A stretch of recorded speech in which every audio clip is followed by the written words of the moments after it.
국내외 시청자 여러분 반갑습니다. 6월 15일 월요일 손상대TV의 뉴스 까보기를 시작하겠습니다. 미래통합당 주호영 원내대표가 15일 박병석 국회의장 주재로 국회의장 집무실에서 여야 원내대표 회동을 마친 뒤 국회 소통관에서 기자회견을 갖고 민주당과 문재인 정권을 싸잡아 비난했습니다. 주 원내대표는 국회 원구성 문제를 놓고 지금 민주당과 대치가 계속되는 것에 대해서 대통령 임기가 이제 2년도 채 남지 않았다면서 나라를 미래를 위해 협치로 도와주고 싶었지만 그 마음도 이제 접어야 할 것 같다고 말했습니다. 주 원내대표는 또 민주당은 재헌국회부터 내려온 협치의 전통을 무참히 짓밟았다면서 여야가 원구성 협상을 진행하는 상황에서 여당이 독단적으로 본회의를 열고 의장단과 상임위원장을 선출하는 것은 1948년 대한민국 국회 출범 이후 처음이다. 이렇게 설명했습니다. 주 원내대표는 이어 15일 자신의 페이스북에도 대한민국의 주권은 국민에게 있다.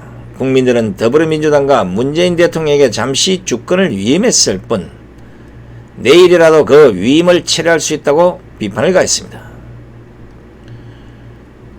주 원내대표는 조선왕조 개국 공신인 정도전의 글을 인용하면서 왕이라는 자리는 민생을 살리는 선정으로 보장된다는 민생 민심을 위하는 군주의 권력을 가차없이 갈아치울 수 있다는 뜻이라며 백성의 삶을 위태롭게 하면 왕이라도 쫓아내야 한다는 게 600년 전 삼봉 정도전의 가르침이라고 경고했습니다. 주 원내대표는 민주당이 177석이 아니라 277석을 얻었더라도 바꿀 수 없는 것이 있다면서 그것은 우리의 헌법정신 국가 운영의 기본 틀이라고 강조했습니다. 자, 오늘 주호영 대표가 한 얘기 들어보니까 이거 뭔가 좀 이제 정신을 좀 차린 것 같긴 한데 어떻습니까? 정신을 좀 차린 것입니까? 말과 글을 보면 민주당의 속셈 정도를 알아차린 것 같은데 제 판단은 민주당은 말과 글로는 절대 변하지 않는다는 사실입니다. 주호영 대표가 민주당을 모를 일이 없는데 다른 것보다는 오늘 그 정도전의 글 저도 이거 참 좋아하는 얘기인데 이거 잘 보니까 이거 인용 잘했어요. 왕이라는 자리는 민생을 살리는 선정으로 보장된다.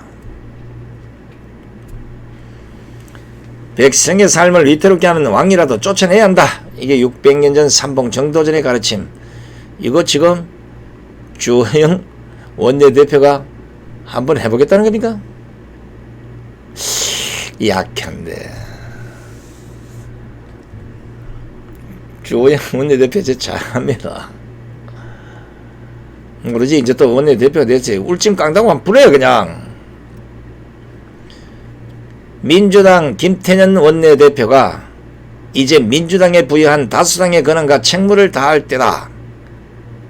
이렇게 말하는 것은 제가 보기에는 의회 독재를 하겠다는 거 아닙니까? 지금까지 문재인 정권이 사법 독재, 군 독재, 경찰 독재, 뭐 할 수 있는 독재는 다 했는데 의회 독재, 요거 이제 177석의 맛을 한번 보여주겠다 이건데 특히나 지금 통합당의 요구를 거절하고 있는 법사위원장 자리는 제가 보기에는 끝까지 고집할 것 같아요.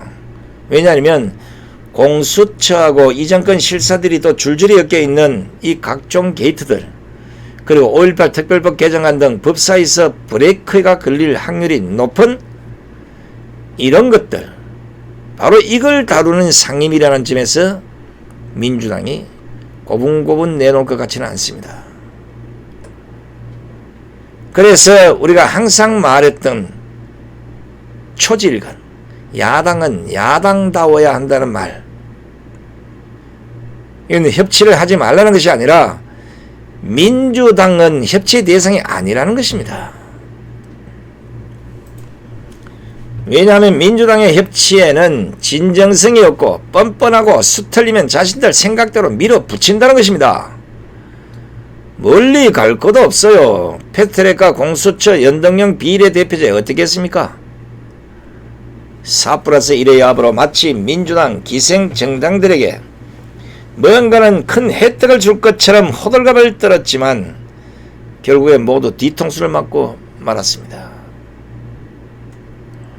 주호영 원내대표가 통합당은 더 이상 거대 여당의 강압적 국회 운영에 굴복하지 않겠다. 상호 존중이 결여된 그 어떤 협상에도 임하지 않겠다. 그것만이 짓밟힌 의회 민주주의와 우리 국민의 자존심을 지키는 일이라 확신한다. 그렇게 말했지 않습니까? 그럼 앞으로 어떻게 하겠다는 겁니까? 한교안 대표 시절로 회귀를 하겠다는 것입니까? 아니면 주호영 원내대표만의 새로운 대여 투쟁 전략을 보여주겠다는 겁니까? 주 원내대표는 알아야 됩니다. 어설픈 엄포로는 민주당은 꼼짝도 안 할 겁니다. 지금 상황에서 본다면 투쟁력을 오히려 여당인 민주당이 더 강할 수 있습니다. 이번 4.15 총선에서 투쟁력 높은 사람들을 좀 영입을 하라고 했지만 한 사람도 영입하지 않고 그나마 당에서 투쟁을 좀 갖고 있던 사람이 이번에 다 떨어졌습니다. 어떻게 할지 걱정입니다. 4.15 총선 이후의 상황을 봐도 여전히 통합당이 여당 같고 민주당이 야당 같이 보입니다. 그것은 총선 전이나 총선 이후에도 여전히 통합당이 해결하지 못한 전투력 제로의 모습 때문입니다. 겨우 전투력을 보인다고 나선 사람들이 이준석, 하태경, 김무성, 유승민, 김종인 이런 사람들인데 웃기는 것은 이자들도 저가의 싸움이 아니라 아군 진영의 포탄을 쏘아대고 있다는 겁니다. 입만 열면 태극기 세력 탓하고 입만 열면 거구 유튜브 탓하고 입만 열면 낡은 보수를 원망하면서 탄핵 배신도 모자라서 총선에서 자신들을 지지해준 지지자들까지 싸잡아서 총선 패배의 원흉으로 몰지 않았습니까? 그리고는 김종인을 비대위원장으로 받아들이면서는 결국 우파의 가치와 우파를 버리고 좌클릭을 단행했습니다.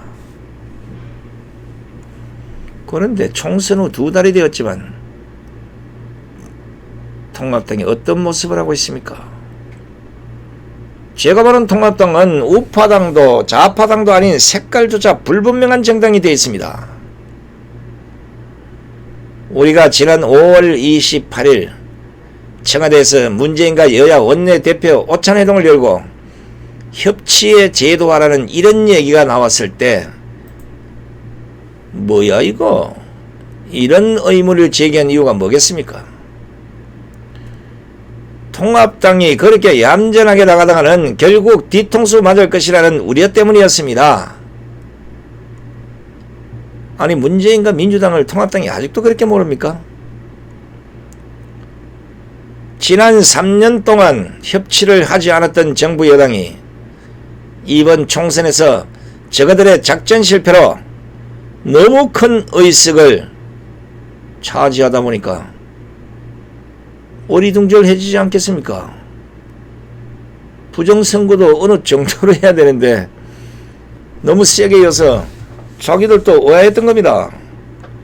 당연히 뭔가는 분위기 반전을 위한 쇼가 필요했을 것이고 그 쇼가 통합당의 협치를 요구했던 겁니다. 우리가 보통 협치라는 것이 작은 집 보고 그냥 따라와라고 하면 협치가 되겠습니까?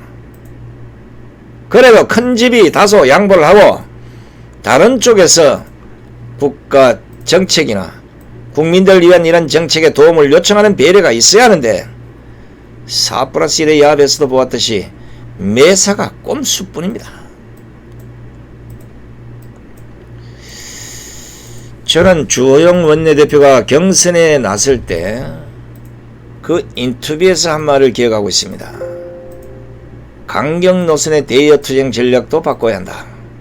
맨날 싸워야 하나? 도울 건 돕고 반대할 건 반대하고 사안에 따라서 해야 한다면서 다만 법치주의에 반한다든가 국익에 도움이 되지 않는 것은 철저히 반대할 것이라고 말한 것을 잊지 않고 있습니다. 저는 이때도 대여 투쟁 전략은 오로지 하나, 민주당을 향해서는 강경 노선뿐인데 왜 대여 투쟁 전략을 바꿔야 한다는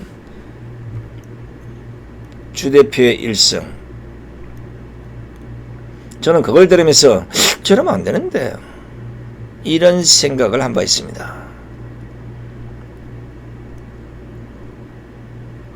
강경 노선을 철회하고 온건 노선 간다 합시다. 그것은 상대방이 누구냐에 따라서 결정해야 할 일이지, 통념적으로 여야 관계를 말하는 것은 민주당에는 씨알도 안 먹힌다고 보기 때문입니다. 잘 한번 보십시오. 방금 말씀드렸던 4+1의 야합 때 정의당과 바른미래당 그렇게 이용해먹고 뒤통수 쳐버리니까 정의당은 총선에서 죽쓰고 바른미래는 갈라져서 일부가 통합당으로 들어오지 않았습니까? 이런 개같은 패가 어디 있습니까? 민주당이 이런 당인데 가뜩이나 미움털이 박힌 통합당과 협치 잘 하겠습니다.